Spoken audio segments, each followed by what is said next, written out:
In 2021, a data center in a town of 15,000 people drank 355 million gallons of water, 29% of everything the town used. Nobody knew that at the time, and after the local newspaper went after the number, something happened and I want you to see it. The city sued the newspaper. I'm Nicola, this is the blueprint, and this is the first part of something new. The district attorney had already ordered the records released. The city went to court anyway to stop a newspaper publishing how much water a private company was taking from a public supply. The legal costs were covered by Google, whose data center the number described. Then the lawsuit became a worse story than the water. Google withdrew the funding, the city settled, and the records came out at the end of 2022. 355 million gallons, 29%. Last episode, I asked whether your water comes from a source or from a subscription. Here is what I left out. Somebody else is drinking from your source, and it is not a person. A data center uses water the way a body does, to shed heat. You can remove that heat with air conditioning, which costs electricity. Or you can evaporate water, which costs almost none and destroys the water permanently. The industry measures both. P-U-E for power, W-U-E for water, and they pull against each other. Evaporative cooling improves your power number and wrecks your water number. So every time a company optimizes a facility for energy efficiency, the number that goes in the sustainability report, it is very often choosing to evaporate more water instead. But consumption is not the problem. The problem is who can be told no. A household is a small, visible, easily regulated water user.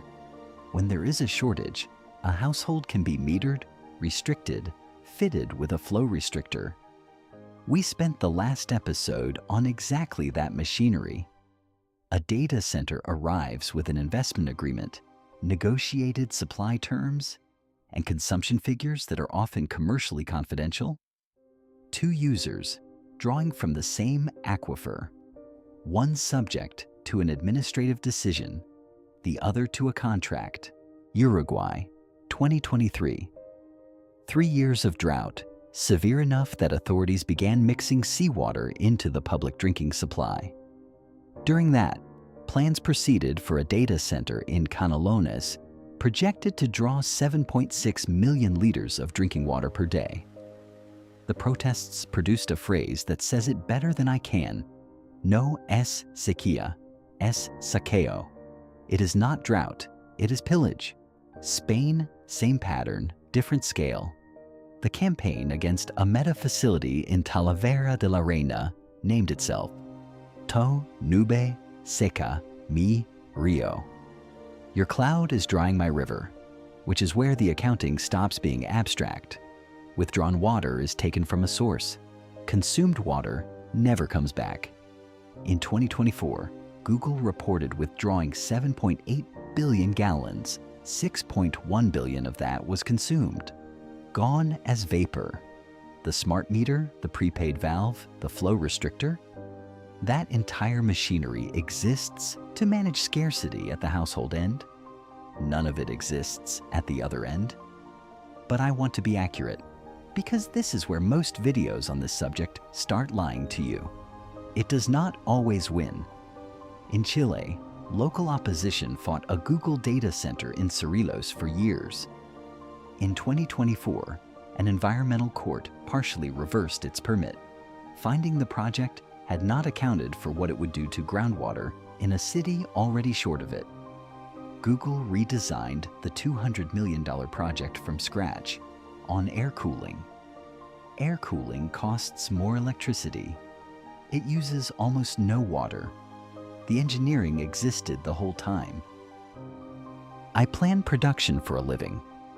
Industrial automation and production planning. When a resource is constrained in a factory, you do not share it evenly.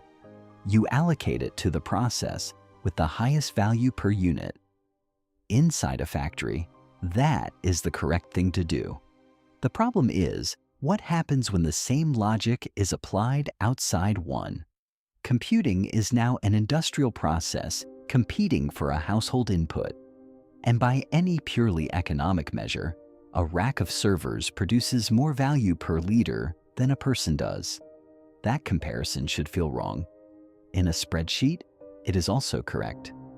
My water comes from a spring, down a pipe I laid myself, by gravity. No meter, no allocation, no contract. I have said before that this is partial independence, and I meant it. But a spring on a hill is not in the queue. It is not that I escaped anything.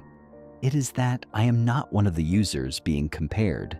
Shelter, power, water, connection, 4 inputs, 4 ways to be restricted. This is the 5th thing, and it is different in kind. Nobody has to switch your water off if there is simply less of it. And the reason there is less of it is a decision made under a contract you are not party to. That is not a control room. That is a queue, and your position in it was decided without you. But do not finish there, because Chile happened. Air cooling existed the entire time. It was simply cheaper to take the water right up until taking the water became expensive. That is the whole mechanism, and it runs in both directions. Which means the thing to watch is not the technology. It is who is in the room when the number gets decided, and whether anybody in that room has to live downstream of it. This is the blueprint.